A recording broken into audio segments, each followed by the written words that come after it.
नमस्कार, knocking-news.com में आपका स्वागत है। मैं हूं गिरिजेश वशिष्ठ। खबर चल रही है दबा के कि माइक्रोसॉफ्ट का सर्वर फेल हो गया है। नहीं हुआ है। फिर क्या हुआ है? कोई वायरस आ गया है? नहीं हुआ है। फिर क्या हुआ है? दरअसल जो हुआ है वो ही सरल भाषा में समझाने के लिए आज मैं आपके पास आया हूं और सरलता से आप पूरा केस समझ पाएंगे कि ये कहानी क्या हुई, ये रायता क्या फैला और ये कहां कहां तक मामला जा सकता है। कहां तक जा सकता है इसकी तो सीमाएं अनंत हैं, लेकिन क्या हुआ इसको सरल भाषा में समझिए। माइक्रोसॉफ्ट आप जानते हैं कि बिल गेट्स की कंपनी है और बिल गेट्स के बारे में भी आप जानते हैं कि दुनिया का सबसे बड़ा खिलाड़ी दिमाग आदमी। अमेरिका की अधिकांश ज़मीनें उसने खरीद रखी हैं। कोविड आता है तो उसका नाम आता है। जब भी जहाँ कुछ हो, उल्टा सीधा आड़ा टेढ़ा, बिल गेट्स का नाम आता है। भाई साहब किस तरह के खिलाड़ी हैं, इस पर मैं दो चार वीडियो बना चुका हूँ। लेकिन आज के इस आउटेज का बिल गेट्स से कोई लेना देना नहीं है, सिवाय इसके कि वो इसका मालिक है, और अगर होगा भी तो वो रिकॉर्ड पे नहीं है। तो पहले ये समझते हैं कि हुआ क्या। दरअसल माइक्रोसॉफ्ट जो है वो पूरी दुनिया को क्लाउड सर्विस देता है। तो पहले जिन लोगों को नहीं पता है उनको समझाने के लिए कि क्लाउड सर्विस क्या है। दरअसल जो हमारा कंप्यूटर होता है उसमें 3 भाग होते हैं, ऐसा तीसरी क्लास में भी पढ़ाते हैं। एक होता है कीबोर्ड, माउस, इसके अलावा एक होता है मॉनिटर और एक होता है सीपीयू। कंप्यूटर में 3 हिस्से होते हैं, आपने पढ़ा होगा।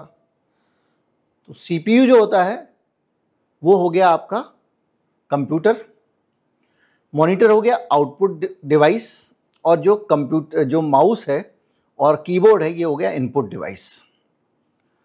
तो अभी तक हमारा कंप्यूटर ऐसे ही चलता था, लेकिन जो बड़ी बड़ी कंपनियां हैं, बड़े बड़े शहंशाह, बड़े बड़े ऑपरेटर हैं, एयरपोर्ट चलाने वाली कंपनी, टीवी चैनल चलाने वाली कंपनी, दवा कंपनियां, हॉस्पिटल्स, ये वो तमाम, इनके कंप्यूटर ऐसे नहीं चलते। तो कैसे चलते हैं? तो पहले तो ये होता था, इनके कंप्यूटर सर्वर से चलते थे, यानी बहुत सारे कंप्यूटर एक बड़े कंप्यूटर से जुड़े होते थे और वो अपने कंप्यूटर में जो कुछ करते थे वो होता था उस बड़े कंप्यूटर में। फिर दुनिया ने और तरक्की की और दुनिया पे कब्जा करने की इच्छा रखने वाले लोग जो चाहते थे कि पूरी दुनिया मेरी मुट्ठी में रहे, अमेरिका जैसी बड़ी ताकतें हैं, इन्होंने इसको और बड़ा बनाया। बड़ा बना इंटरनेट के आने के साथ। तो इंटरनेट के आने के साथ क्या हुआ कि जो सर्वर था, जो दफ्तर में रखा रहता था, वो कहीं डाटा सेंटर बन गया। वो जैसे अडानी साहब के बड़े बड़े डाटा सेंटर हैं। डाटा सेंटर का जो हिसाब होता है, जैसे हम लोग जीबी में बात करते हैं, टीबी में बात करते हैं, एमबी में बात करते हैं, डाटा सेंटर का जो साइज होता है वो किलोवाट में नापा जाता है। कितने किलोवाट बिजली खर्च हो रही है, उतना बड़ा वो डाटा सेंटर है। तो उस डाटा सेंटर में आप अपना डाटा रखते हैं। लेकिन ये पुरानी बात हो गई। अब इससे भी ऊपर की बात हो गई। इससे ऊपर की बात ये हो गई कि दुनिया भर के डाटा सेंटर किसी एक कंप्यूटर से जुड़े होते हैं। वो कंप्यूटर होता है क्लाउड कंप्यूटर। तो जैसे ही आप यहां से कोई कमांड देते हो, लेते हो, कोई भी काम करते हो, तो वो क्लाउड के जरिए एग्जीक्यूट होती है। आपका सॉफ्टवेयर कहीं पे 7 समंदर पार क्लाउड सेवा जो आपने ली हुई है उसके सर्वर में पड़ा हुआ है, और वो कंपनी अपने सर्वर 10-10, 15-15 जगह पर दुनिया में रखती है कि एक जगह परमाणु बम भी गिर जाए तो दूसरी जगह से काम चलता रहे। तो ऐसा ही क्लाउड सेवाएं आजकल बहुत शुरू हो गई हैं, और जितने भी आप सॉफ्टवेयर पिछले 10 सालों से बन रहे हैं उनमें कोशिश की जा रही है कि वो क्लाउड बेस्ड हों, यानी जो कुछ हो वो कहीं दूर सर्वर से हो। और उसी सिलसिले में जो बड़े बड़े कॉर्पोरेट, आप तो क्या करोगे, आप क्लाउड सर्विस ले भी सकते हो, क्योंकि माइक्रोसॉफ्ट एक फ्री में थोड़ी क्लाउड सर्विस देता भी है। जैसे कि हम इस्तेमाल करते हैं गूगल ड्राइव वगैरह, वो क्लाउड सर्विस ही है। तो जो क्लाउड सर्विस है बड़े बड़े कॉर्पोरेट की, वो अपना पूरा बिजनेस वहीं से चलाते हैं। तो माइक्रोसॉफ्ट कंपनी का जो ये क्लाउड की सुविधा है, ये इसका नाम है माइक्रोसॉफ्ट अजूरे। तो साहब ये जो अजूरे है इसके ज़रिए माइक्रोसॉफ्ट, चूँकि आपको पता है कि कंप्यूटर बनाने के साथ साथ, विंडोज़ बनाने के साथ साथ, माइक्रोसॉफ्ट में जो ऑफिस ऑटोमेशन है, जो ऑफिस में आप एक दूसरे को चिट्ठी लिखते हो, ईमेल लिखते हो, वगैरह वगैरह है, माइक्रोसॉफ्ट 365 या आपकी जो वीडियो कॉन्फ्रेंसिंग होती है, उन सारी चीज़ों पे माइक्रोसॉफ्ट की बड़ी पकड़ है। ज़्यादातर दफ्तरों में जो ईमेल पे आपस में आप बात करते हो वो माइक्रोसॉफ्ट के क्लाउड से ही होती है, 365। अब उस क्लाउड से वो सर्विस देता है माइक्रोसॉफ्ट 365 या कुछ अलग अलग सर्विसेज। यानी 365 ले लिया तो सब आपका एक्सेल भी आपको कंप्यूटर में नहीं इंस्टॉल करना, वहीं क्लाउड पे पड़ा हुआ है। वर्ड भी क्लाउड पे पड़ा हुआ है, पूरा ऑफिस क्लाउड पे पड़ा हुआ है। तो ऑफिस 365 जो है वो ये कंसेप्ट है। तो उस क्लाउड के जरिए क्या हुआ कि पूरी दुनिया में लोगों ने उसकी सर्विस ली हुई है, अजूर क्लाउड की, और माइक्रोसॉफ्ट 365 और दूसरे सॉफ्टवेयर जो इस तरह के हैं उनके जरिए वो उनको एक्सेस कर रहा है। जो बहुत सारे दूसरे सॉफ्टवेयर होते हैं, स्पेशलाइज सॉफ्टवेयर होते हैं, जैसे कि न्यूज़ रूम में कोई ऑटोमेशन का सॉफ्टवेयर है, इंटीग्रेटर है, या फिर मान लीजिए जो आप हवाई जहाज में जाते हैं, जो वहाँ पे बोर्डिंग पास बनाता है उसका सॉफ्टवेयर है, या किसी अस्पताल में रोबोटिक सर्जरी हो रही है, तो वो स्पेशल कस्टमाइज सॉफ्टवेयर हैं, जो सॉफ्टवेयर बाकी लोगों को उपलब्ध नहीं है, बाकी लोगों के काम के भी नहीं है। तो ये जो सब चीज़ें हैं ये कहाँ जोड़ती हैं जाके, अजूरे सर्वर जो उनका है उसके क्लाउड पे 365 पे। तो जो अजूरे सर्विस की जो सर्वर है, जो उनका क्लाउड सर्वर है, उसके साथ जितने भी कंप्यूटर जुड़े हुए हैं वो सारे कंप्यूटर लगातार उस सर्वर से डाटा लेते रहते हैं, देते रहते हैं। जैसे यहाँ पे आपने एक कोई डाटा भरा, एयरलाइंस में नाम भरा किसी आदमी का, पैसेंजर का, पैसेंजर 1 राधेश्याम, पैसेंजर 2 अब्दुल रहीम, वो टाइप करते जा रहे हो, वहाँ पे क्लाउड में सेव होता जा रहा है। तो एक लाइव कनेक्टिविटी आपकी बनी रहती है। अब हुआ ये है कि देखिए, अब वो लाइव कनेक्टिविटी बनी हुई है तो ये पूरा इतना बड़ा नेटवर्क सेफ रहना चाहिए ना, इस नेटवर्क में कोई गड़बड़ नहीं होनी चाहिए। तो गड़बड़ रोकने के लिए क्या करते हैं, बड़े बड़े एक्सपर्ट होते हैं, साइबर सिक्योरिटी एक्सपर्ट, वो कंपनियां क्या करती हैं, वो इनकी हिफाजत का काम करती हैं, सुरक्षा का काम करती हैं। तो ऐसी कंपनियां जो हैं वो बनाती हैं अपना सिक्योरिटी सॉफ्टवेयर। अब एक कंपनी है क्राउड स्ट्राइक। क्राउड स्ट्राइक का काम जो है वो ये है कि जैसे ही कहीं पे कोई गड़बड़ हुई वो तुरंत पकड़ ले, ऐसा एक्सपर्ट टाइप का एंटीवायरस है। तो जब उसको अपनी सिक्योरिटी करनी है तो वो सिक्योरिटी के लिए केवल वहाँ क्राउड में नहीं रखेगा, वो क्लाउड में भी रखेगा, बीच बीच में जितने सर्वर हैं उनमें भी रखेगा, और आपके कंप्यूटर में भी नज़र रखेगा कि कहीं कोई गड़बड़ ना हो। तो क्या होता है कि जैसे कोई नई जानकारी मिलती है, पता चला कि अब ये एक एरर आ रहा है, वो आ रहा है, तो कंपनियां क्या करती हैं, अपने सॉफ्टवेयर को चेंज करके अपडेट कर देते हैं। मोबाइल में नहीं आता हमारे अपडेट आ गया अलग अलग तरह का, जैसे हमारा अलग अलग सॉफ्टवेयर के अपडेट आ जाते हैं, एप्लीकेशन के अपडेट आ जाते हैं। तो ऐसे ही वो लोग भी अपने सिक्योरिटी अपडेट देते रहते हैं। आप कंप्यूटर में भी आप देखते होंगे कि आपके पास कंप्यूटर पे विंडोज़ अपडेट आ गया, तो इन्होंने क्या किया, वहाँ से दिया एक अपडेट। वो जो अपडेट इन्होंने दिया उसको करना था लोकल कंप्यूटर में सेफ। अभी देखिएगा तमाशा कितना बड़ा हुआ। तो उन्होंने वो दिया आपको अपडेट।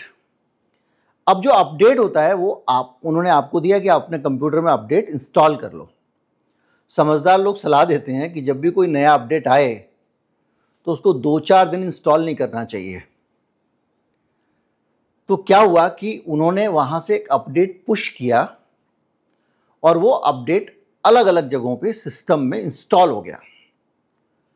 इंस्टॉल होने के बाद क्या हुआ, उस अपडेट के अंदर एक फाइल थी, उस फाइल में कुछ प्रोग्रामिंग की गड़बड़ी थी। अब आप सोचिए कि उन्होंने अपना अपडेट 2 दिन पहले अनाउंस किया था और यहीं पे कुछ सवाल उठते हैं जिन पे हम आगे चर्चा करेंगे। तो वो अपडेट उन्होंने जो दिया, वो अपडेट आपके कंप्यूटर में इंस्टॉल हो गया। इंस्टॉल होने के बाद वो कंप्यूटर से ऐसी ऐसी डिमांड करने लगा जो कंप्यूटर के औकात के बाहर की थी। आप ऐसे समझिए कि आपके कंप्यूटर की अगर कैपेसिटी 3 MB की है 1 सेकेंड में, उदाहरण के लिए बोल रहा हूँ, या आपकी कैपेसिटी दौड़ के सीढ़ी 1 बार चढ़ जाने की है और वो आपको ज़बरदस्ती 8 बार चढ़ाएगा, तो क्या होगा, आप कोलैप्स होकर गिर जाओगे। इसी तरह से उसने कंप्यूटर के हार्डवेयर और सॉफ्टवेयर को मिलाकर एक ऐसा कॉम्बिनेशन जनरेट कर दिया उस फाइल ने, जिसके कारण कंप्यूटर की जो पूरी क्षमता थी काम करने की वो फेल हो गई और वो कंप्यूटर पगला गया। पगलाने से क्या होता है, कई बार आपने देखा होगा आपकी रैम करप्ट हो जाती है या कंप्यूटर का कोई और इंपॉर्टेंट कंपोनेंट या मदरबोर्ड उड़ जाए, कुछ मदरबोर्ड में कोई एक ऐसी खराबी आ जाए, ज्यादातर ये रैम के केस में होता है। तो कंप्यूटर जो है वो हाथ डाल देता है, कह रहा भैया हमसे ना हो पाएगा। तो वो कहलाती है ब्लू स्क्रीन ऑफ डेथ। मैं स्क्रीन पे तस्वीर लगाऊंगा, ऐसे नीले रंग की तस्वीर आ जाती है, अक्सर आपने देखा होगा, और वहां पे लिखा रहता है भाई एरर फला एरर ढिमका, तो उससे आप पहचान लगा लेते हो अच्छा मेमोरी की का एरर है तो रैम हटा लो, कोई एक रैम करप्ट होगी, मान लो 3 लगी है तो आप एक एक करके निकाल के देखते हो अगर आप हार्डवेयर के जानकार हो तो, वरना आप क्या करते हो मिस्त्री को बुलाते हो। तो ये जो ब्लू स्क्रीन ऑफ डेथ जब आ गई तो उसका नतीजा ये हुआ कि अब जब ब्लू स्क्रीन ऑफ डेथ आती है तो वो क्या करती है, आपके कंप्यूटर को बंद कर देती है। ये सॉफ्टवेयर में खराबी नहीं थी कि वहां से वो कंपनी आपको कहेगी नया अपडेट इंस्टॉल कर दो ठीक हो जाएगा। जब कंप्यूटर ही बंद हो गया तो पूरी दुनिया से वैसे ही कट गया। तो जब वो कट गया तो वो वैसे भी वो आपका कुछ नहीं कर सकते, वो कंप्यूटर आपका एक तरह से हड़ताल पे चला गया, या उसने झाग वाग छोड़ दिया, या ज्यादा सीढ़ी चढ़ाने से बेहोश हो गया वो, और बेहोश ऐसा हो गया कि उसके प्राण पखेरु उड़ गए। अब आपको जो है वो CPR देके उसको जिंदा करना पड़ेगा। तो ऐसी स्थिति में क्या होता है कि उसको बहुत इमरजेंसी सिस्टम में जाके आप उसको रिस्टार्ट करते हैं, सेफ मोड में आप उसको जाते हैं। पहले कंप्यूटर को जब ब्लू स्क्रीन ऑफ डेथ आ जाए, अगर किसी का हुआ भी हो तो नोट कर लीजिए कि आपको सेफ मोड में जाके और रिकवरी मोड में जाना पड़ता है, विंडोज रिकवरी एनवायरनमेंट में बूट करना पड़ता है। एक नीले रंग की स्क्रीन आती है, उसमें 8-10 ऑप्शन होते हैं, उसमें से आपको चुनना पड़ता है और उतनी देर के लिए आपका पूरा सिस्टम जो है वो एकदम डिफॉल्ट पे चला जाता है, सारी ज्ञान भुला देता है। इसके बाद आप जाइए विंडोज में जाके, जो इसका क्राउड स्ट्राइक की डायरेक्टरी थी वो होती है, देखिए वो भी कहां पे, जो लोग समझते हैं कंप्यूटर, विंडोज के अंदर सिस्टम 32 के अंदर ड्राइवर्स के अंदर क्राउड स्ट्राइक, यानी ये क्राउड स्ट्राइक का एक ड्राइवर था, उस फोल्डर में वो फाइल सेव हो गई। उस फाइल का नाम था C-0000291*.sys। sys एक्सटेंशन होता है सिस्टम फाइल के लिए। ये जो फाइल थी, ये इस फाइल के अंदर ऐसा कुछ प्रोग्रामिंग में गड़बड़ था कि ये कंप्यूटर को कभी कहती थी यहां भागो वो वहां भागो, कंप्यूटर को पूरा उसने झाग निकाल दिए और गिरा दिया।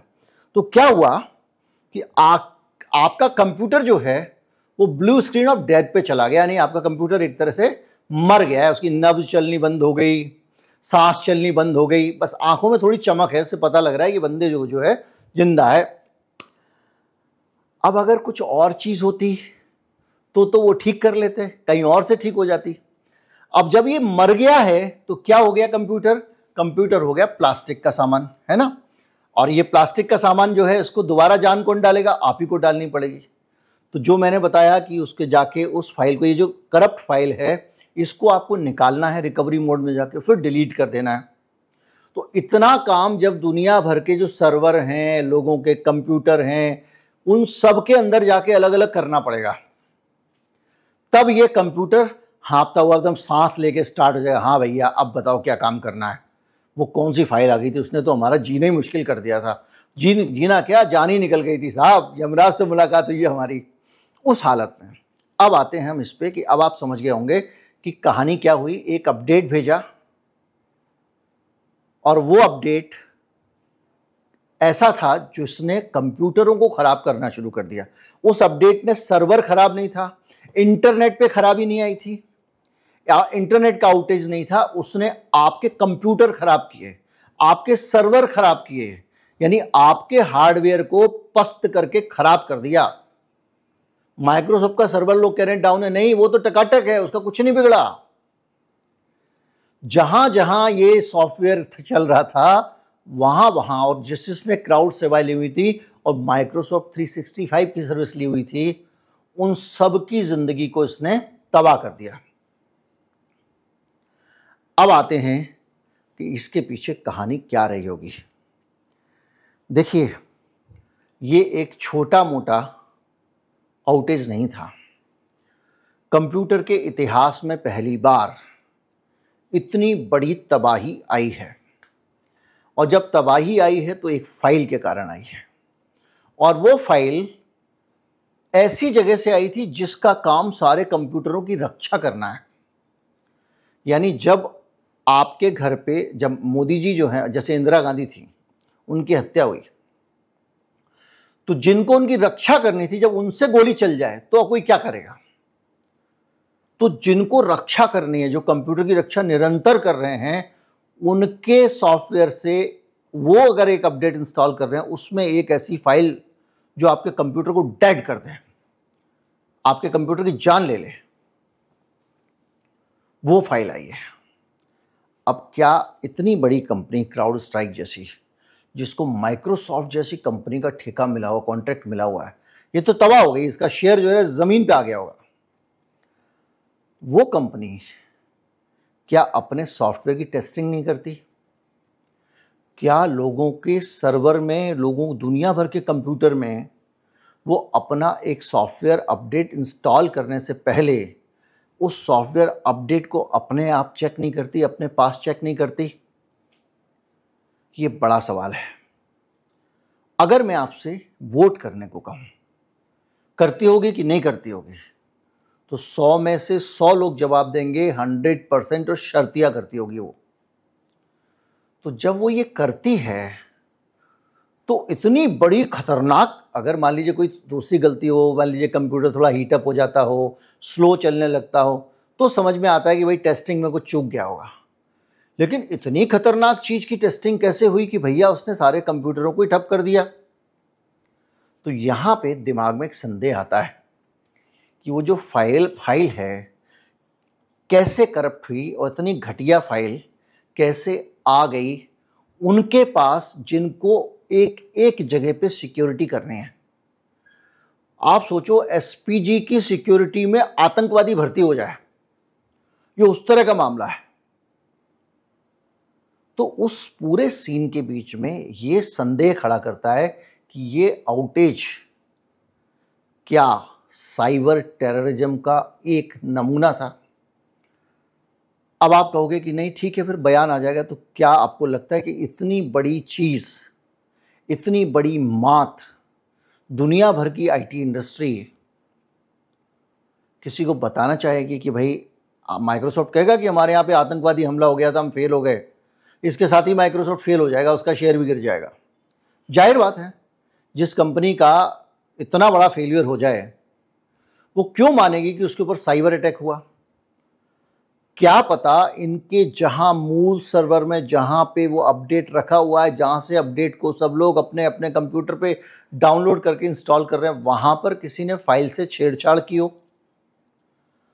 वो तो महा सिक्योरिटी में होगा, लेकिन उसके बावजूद तो ये छेड़छाड़ कैसे हुई, कहां से हुई? एक चीज तो सवाल ये कि क्या इसके पीछे कोई साइबर टेररिज्म का मसला था? क्या कोई शरारत थी? क्या दुनिया की पहली सबसे बड़ी हैकिंग थी? दूसरा सवाल, क्या ये एक टेस्टिंग थी? एक परीक्षण किया गया था कि अगर इस तरह से हम पूरी दुनिया को, अगर कंप्यूटर को बंद करना चाहें तो क्या किया जा सकता है? या कुछ सिलेक्टेड देशों के कंप्यूटर बंद करना चाहें तो किया जा सकता है? मैं आपको एक उदाहरण देता हूं, अब थोड़ा डरिएगा मत। कब हुआ था खाड़ी युद्ध? इराक के बिजली घर बगदाद के साइबर अटैक के जरिए अमेरिका ने वहां बैठे बैठे बंद कर दिए थे उस जमाने में। बाकायदा ये डॉक्यूमेंटेड है। तो आज क्या स्थिति होगी? आज कहां कहां तक लोग पहुंचे हुए हैं, और किस तरह से पूरी दुनिया के सिस्टम पे, जितना बड़ा, लोग कहते हैं डार्क वेब और डीप वेब, 3 हिस्से होते हैं इंटरनेट के। जो हम लोग इस्तेमाल कर रहे हैं ये तो सरफेस वेब है, हमारे सामने है। इससे कई गुना आकार का डार्क वेब है, जैसे कि ये हमारा ईमेल, आपका ईमेल, मैं आपको मेल भेजूंगा, वो आपको ही पहुंचेगा, कोई और पढ़ नहीं सकता। यानी ये जो गुप्त संवाद हो रहा है ये सारा का सारा। और एक डीप वेब होता है जिसको कहीं से भी किसी भी तरीके से गूगल के जरिए, उनका अपनी दुनिया, अपने सर्वर, अपनी चीजें हैं, उनके जरिए वो डील करते हैं। तो इतने बड़े लेवल पे लोग इसमें ऑपरेट कर रहे हैं। तो आपने देखा होगा अभी भारत का तो रिकॉर्ड है पूरे दुनिया में मेरे ख्याल से सबसे ज़्यादा, कम से कम, क्योंकि कल मैं परसों एक डाटा देख रहा था, मेरे दिमाग में ये चीज़ आ रही थी कि बांग्लादेश का डाटा था कि आसपास के देशों में बांग्लादेश के कितना इंटरनेट पे रोक लगाती सरकार, तो भारत का नंबर पहला है। तो मेरे दिमाग में ये लग रहा था जिस इलाके में लोगों के इंटरनेट पे रोक लग जाती होगी उनकी ज़िंदगी कैसे चलती होगी आज के दौर में। अगर मेरा 1 घंटे के लिए इंटरनेट चला जाए तो सारा काम रुक जाता है, जैसे हाथ कट गए हों, ऐसी स्थिति हो जाती है। ना मैं किसी से कम्युनिकेट कर सकता, ना मैं फ़ोन पे किसी से बात कर सकता, ना मैं किसी को मैसेज भेज सकता। बात कर सकता हूँ लेकिन मैसेज नहीं भेज सकता। मैं इंटरनेट चेक नहीं कर सकता, अभी क्या चल रहा है नहीं जान सकता, खबरें नहीं जान सकता, डीप रिसर्च करके अगर कुछ निकालना हो तो वो नहीं निकाल सकता। यानी मेरा पूरा एक तरह से जीवन ठप हो जाता है और एंटरटेनमेंट भी मेरा छिन जाता है, क्योंकि मेरा टीवी भी स्मार्ट टीवी है। तो कितना कष्टकर होता होगा ये मैं सोचने लग गया। लेकिन अगर पूरी दुनिया को इस प्रकार का कष्ट देना हो, अगर जिस आदमी का कंप्यूटर ही ठप हो गया, जैसे इसमें हुआ, इस केस में हुआ, तो वो क्या कद्दू देख लेगा? वो कुछ नहीं कर सकता। तो क्या ये एक तरह का ट्रायल है? ये भी एक सवाल उठता है, जिसमें पूरी दुनिया के इंटरनेट पे पूरी दुनिया पे कितना नियंत्रण किया जा सकता है, इसको परखा गया हो। क्या इस ट्रायल में माइक्रोसॉफ्ट, बिल गेट्स वगैरह शामिल हैं, या इनकी जानकारी के बगैर ये ट्रायल इतना बड़ा हो गया? ये सवाल उठेंगे, और ये सवाल जो सुरक्षा एजेंसियां हैं, CIA है और बाकी हैं, पूरी दुनिया की एजेंसियां, वो एक्टिव हो गई होंगी ये पता लगाने के लिए ये हुआ क्या, कैसे हुआ। और इस सब के बीच में एक हमारे और आपके लिए सोचने की चीज भी है। हमारे पैसे तो हमारे पास रहते ही नहीं है। हमारे पास कागज करेंसी नोट कितने लोगों के पास रहते हैं? UPI से पेमेंट करते हैं, UPI से पेमेंट लेते हैं, आप QR कोड स्कैन करके पैसे भेज देते हैं, मेरे पास आ जाता है। मैं किसी को कोई पेमेंट करनी हो उसका स्कैन करता हूँ, उसको भेज देता हूँ, उसके पास चला जाता है। तो ये सारा काम कहाँ से हो रहा है? नेशनल पेमेंट कॉरपोरेशन के सर्वर से हो रहा है। हवाई जहाज का जब सारा काम ऑनलाइन होने लगा, डिजिटल इंडिया है ये, तो क्या हुआ? अब उनके सारे टिकटिंग विकेटिंग वाले सिस्टम फेल कर गए। बनवा लो बोर्डिंग पास, ना बोर्डिंग पास बनेगा, ना हवाई जहाज में बैठोगे। खड़ा हुआ है हवाई जहाज और हवाई अड्डा कह रहा है कि भैया किराया तो देना पड़ेगा, ज़्यादा देर तक खड़े हुए आप। तो सिर्फ उसकी बात नहीं है, यहाँ तो हमारा राष्ट्रपति भवन, ये वो पूरी सरकार कंप्यूटर पे है। संसद की पूरी कार्रवाई, आप याद, महुआ मोइत्रा का पासवर्ड वगैरह से कितना कांड हो गया था। तो संसद का पूरा रिकॉर्ड, देश के सारे मंत्रालयों का रिकॉर्ड, ये सब कंप्यूटर पे है। और अगर एक फाइल में छेड़छाड़ करके कोई व्यक्ति सारे कंप्यूटर ठप कर सकता है, तो कल के दिन मान लीजिए उसको किसी देश के साथ में कुछ दिक्कत हो। पुराने दौर में चले जाते हैं, बांग्लादेश के साथ युद्ध हो रहा था भारत का, जब बांग्लादेश को मुक्त कराया भारत ने, अमेरिका 7वां बेड़ा लेकर कूद गया था। अमेरिका ये कर सकता है कि हमारी बहुत सारी साइबर इंफॉर्मेशन से छेड़छाड़ कर दे, हमारी चीज़ों को बदल दे, और हम बांग्लादेश के मामले में हमको इन्फॉर्मेशन कम मिल जाए। इस तरह की बहुत सारी चीज़ें लगातार हुई हैं। हाल में आप मेरे वीडियो देखते हैं तो ऐसे 50 केसेस मिल जाएंगे। यहाँ तक कि इजराइल के केस में भी हुआ, दूसरी जगहों पर भी हुआ, सब रिकॉर्ड पे है। तो ये पूरा जो एक तस्वीर दिख रही है ना, वो ये कहती है कि किसी पे भी ज़रूरत से ज़्यादा निर्भर नहीं होना चाहिए। और हमारी दुनिया तेजी से IT के ऊपर निर्भरता अपनी बढ़ाती जा रही है। अब हर चीज़ कंप्यूटराइज हो गई है। पहले कैमरे में रील डाल के आप फोटो खींचते थे, उसके बाद उस कैमरे में भी कंप्यूटर घुस गया, वो पूरा ही डिजिटल हो गया। आपका सब कुछ, आपकी फैमिली के जितने फोटोग्राफ, आपका जितना चीज़ें हैं, सब डिजिटल हैं। यानी कुछ भी है पर हमारे पास नहीं है। जब तक कंप्यूटर चल रहा है तब तक मेरे फोटो हैं, जब तक कंप्यूटर चल रहा है तब तक मेरी दुनिया के वीडियो हैं, जब तक कंप्यूटर चल रहा है मेरी फाइलें हैं, मेरे आधार कार्ड की फोटोकॉपी भी उसके अंदर है, और जहां आधार कार्ड बनता है वो भी कंप्यूटर के अंदर ही है। तो हमने ज़रूरत से ज़्यादा कंप्यूटर पे निर्भरता लाद ली है। और जो रहे सहे विकल्प हैं जो दुनिया को चला सकते हैं। आज भारत क्यों इस आउटेज से उतना प्रभावित नहीं हुआ जितना दूसरे देश हुआ? 20% कम हुआ, क्योंकि हम उतना डिजिटल इंडिया में फंसे नहीं चक्कर में। हमारे यहाँ लोग आज भी देसी तरीके से काम कर रहे हैं, तो बच गए। लेकिन ये एक तरह की ऐसी दास्ता है, गुलामी है, जो वेस्टर्न फोर्सेस हैं उनके हाथ में पूरी दुनिया की नकेल पहुंच गई और वो जैसे चाहें वैसे टर्म डिक्टेट करते हैं। अब बात कीजिए, हमने जब हमारे भारत में अभी आईटी लॉ बन रहे थे, तो हमने नियम बनाया कि भैया जो सर्वर है हमारे यहाँ के वो भारत में रखा जाए, उनको कहीं और ना रखा जाए। क्या हुआ? मना कर दिया, फेसबुक ने नहीं रखेंगे, मना कर दिया गूगल ने नहीं रखेंगे, व्हाट्सएप ने मना कर दिया। सरकार कुछ बिगाड़ पाई? नहीं बिगाड़ पाई, अपने ही कानून बदल लिया जो बनाया था मोदी जी ने। दूसरों पे तो बड़ी सख्ती है।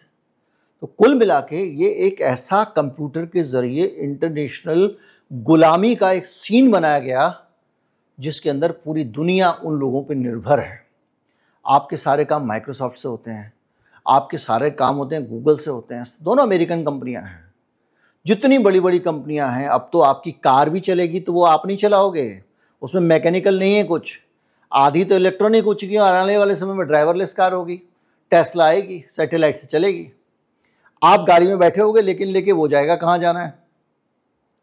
आपके क्रिमिनल्स का रिकॉर्ड, आपके फेशियल रिकॉग्निशन का रिकॉर्ड, आपकी शक्ल, आपकी आंखों की पुतली के निशान सब कंप्यूटर में है। और वो कंप्यूटर पूरी साइबर दुनिया के एक्सेस में है। मतलब तब तक जब तक ताले की चाबी किसी के पास नहीं है तब तक ही आपका घर सेफ है। तो दुनिया को इस पर चिंतन करना चाहिए कि अत्यधिक निर्भरता किसी भी चीज़ पे ठीक नहीं है। हर चीज़ के पैरेलल इंतज़ाम होने चाहिए। और ख़ास तौर पे ये जो इलेक्ट्रॉनिक्स का युग है जिसमें आईटी है, ये ज़रूरत से ज़्यादा ग्लोबलाइज हुई जा रही है। किसी भी देश की आईटी संप्रभुता जैसी चीज़ तो बची नहीं है। चीन ने कायम रखा हुआ है। चीन के यहाँ फ़ोन भी आएगा अगर गूगल का, तो वो अपने तरीके के सॉफ्टवेयर होंगे उनके, वो तय करेंगे उनको किस सॉफ्टवेयर को रखना है किसको नहीं रखना है। सबको बाहर रखा हुआ है। तो अगर आप सचमुच राष्ट्रवादी हैं और आपको अपनी संप्रभुता बचानी है तो ये डिजिटल संप्रभुता जो है उसके लिए काम करना पड़ेगा। और सबसे बड़ी बात यह है, एक हद से ज़्यादा तकनीक पर निर्भर नहीं होना चाहिए। आपका सब कुछ तो बैंक पे, आपके रुपए पैसे सब कुछ सब कंप्यूटर में है। उम्मीद करता हूँ आप भरसक डर गए होंगे, लेकिन ये डरने की बात नहीं है, ये चिंतन की बात है और इन मसलों को आगे बढ़ाने और उठाने की बात है। ज़्यादा से ज़्यादा लोगों तक पहुँचा और पूरी उम्मीद है कि आप अच्छी तरह से समझ गए होंगे कि ये कहानी क्या थी। नमस्कार, जय हिंद।